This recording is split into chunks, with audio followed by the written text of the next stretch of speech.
For the people that don't know, could you introduce yourself? Go by the name Sam Scarfo. Also, people call me Sunset, Scarlito. I know there's a Starlito, but yeah.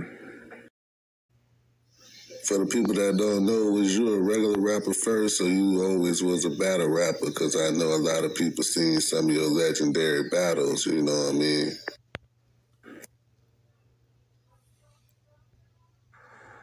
I wouldn't say I was a battle rapper. I'm a little older. At one time, everybody was a battle rapper, so like you had to kind of get down for your crown if you want to call yourself a rapper. So I would say, yeah, I'm a battle rapper. Where you from? Originally, I was born in Brooklyn, grew up in Queens, but I really grew up in Jersey. Like, kind of went to Jersey when I was like junior high school age. How did you link up with Prodigy of Mobb Deep? I met P in the studio when I was recording my demo that I was going to start shopping. Me and him chopped it up. We got real cool right then and there, and we just got cool.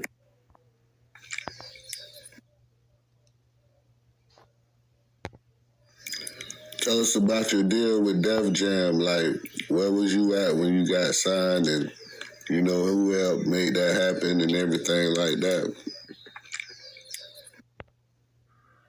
My team was shopping the demo. At the time, I was signed to Hakeem Green and Benny Boom. They was shopping the demo, and got on the old school way they heard it. They wanted to see me perform. They saw me perform, and boom, bam, boom. It just happened like that. Deal with Def Jam was cool. It was fair. And it was a dope experience. I was listening to some of the features you had. Like, how did you and 40 Glock hook up and Badazz and stuff like that? I see you did a lot of music on the West. My older brother, I got an older brother that grew up on the West Coast. Plus, my manager was from the West Coast, so yeah, linked me up with 40 kind of prior to I signed my deal. And I've always been fond of their music. It's real musical. They use a lot of instruments, so I kind of wanted to do something different. And tell me about that 5 million Stories Volume 1 and 2. Who all you had on there, man? On the beats and stuff like that, production, features and stuff like that, man. Well, Volume 1 is a lot of the music I recorded when I was on Def Jam. So you hear the Patti LaBelle record. You're going to hear the record I did with Nate Dogg. Certain records like that. But the Volume 2, I did it kind of totally with one producer, Ski Beats. You might know him from the Reasonable Doubt fame and from all the work he did with Styley and Currency. I kind of wanted to do something with him too. So he did the Volume 2. But, Volume 1 had production from Terrace Martin, Fred Wreck, a lot of West Coast dudes, Jelly Roll, Top Fife, shout out to Top Fife. And I know I'm forgetting some people, Easy LP, you know what I'm saying? Just a lot of the classic East Coast producers was on that Volume 1. Do you got any stories about Prodigy, Nate Dogg, Badazz, any of the dead rappers you had performed with? Because I know you done performed with a lot of rappers that ain't here with us no more, man. Well, I got stories for days about Prodigy. That was my friend. So, I have to really be specific and think I know we was with Prodigy specifically. I know we was the first rap group. He was the first rap group actually, but I was fortunate to be with them to perform in India, and we did 2 shows over there. So, and that was a really dope experience. As far as Badazz, yeah, man, Badazz came in New York one time, and we was hanging out in Harlem. He was showing me his peoples. We did a song in a Brooklyn basement. A bunch of wild MCs came down there. That was a wild day, you know what I'm saying? As far as Nate Dogg was kind of already sick, I think, when we did that record. So that record was already done with the chorus on it. So he had already did it with Fred Wreck. So he basically. Did you have a relationship with G-Unit and 50 Cent, or Cameron and Dipset? No, I don't have a relationship with Cameron. I mean, I had like a minor relationship with 50 Cent. Like, I got to meet him and play him my music and got to go to his crib in Connecticut and we talked. But, you know, it was always there because, you know, at the time, Prodigy was signed to G Unit. So that was kind of around the time I was around. And, like, tell me how it was for you growing up, like, your upbringing and stuff like that. You know what I'm saying? Upbringing was cool, man. It was like, you know, any other black household, man, it was struggle. It was shit going on. Like, but, you know, I was fortunate to have my mother and father. So, you know, like, but, you know, it was the same shit. Street shit. You know, I grew up in the crack era, so it was a real wild time.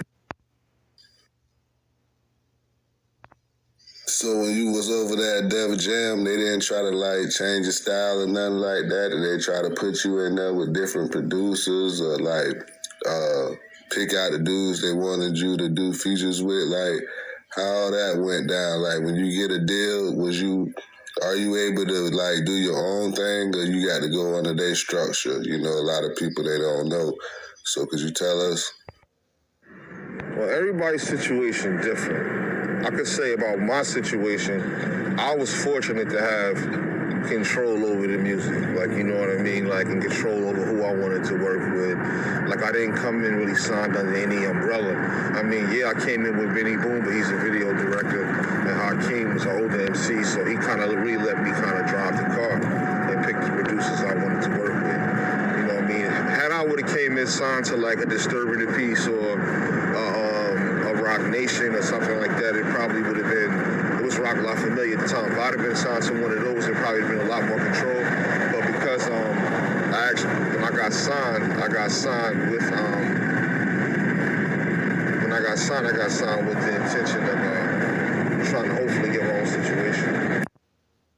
I see you and Shaheem was over there with Gully, man. Like, you and Gully got a relationship? You and Gully TV or what? Gully TV is the homie.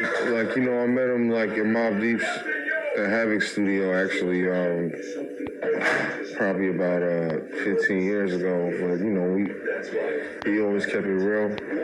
You know what I'm saying? Me and him always had a solid relationship. Was you and Prodigy still cool when he passed away? Yeah, that was my real friend. Yeah, you know what I'm saying? We never really had no beef or nothing like that. He actually lived about 15 minutes from me when he, at the time, he didn't pass away at home, but we always stayed in touch. We actually did some music right before he passed. What you think about some of the new influences that's out there, like Hot Son Campbell, Terrence Gangster Williams, Charleston White, and Jaguar Wright? I think if your message is authentic, you know what I'm saying, and you get your money at the same time, then I'm all for it. But, you know, a lot of times, you know, I'm not calling anybody out individually, but a lot of times when you got people searching for content, especially when it's monetized, people will say anything just to get your attention. So you got to know how to kind of shift through the bullshit. But if you got something to say, I think, you know, some people got something to say. Like, you know what I mean? If you got something to say, then I think that you should definitely get paid for it.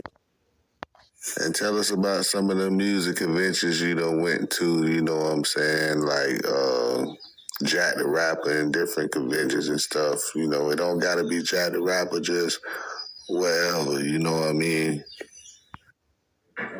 Music conventions, I couldn't probably tell you any of the names, but you know what I'm saying? I was more of a street person. Like, me and my team kind of want to beat the streets up. If we could get into a convention, cool. Like, you know what I'm saying? Like, I remember we did the car show.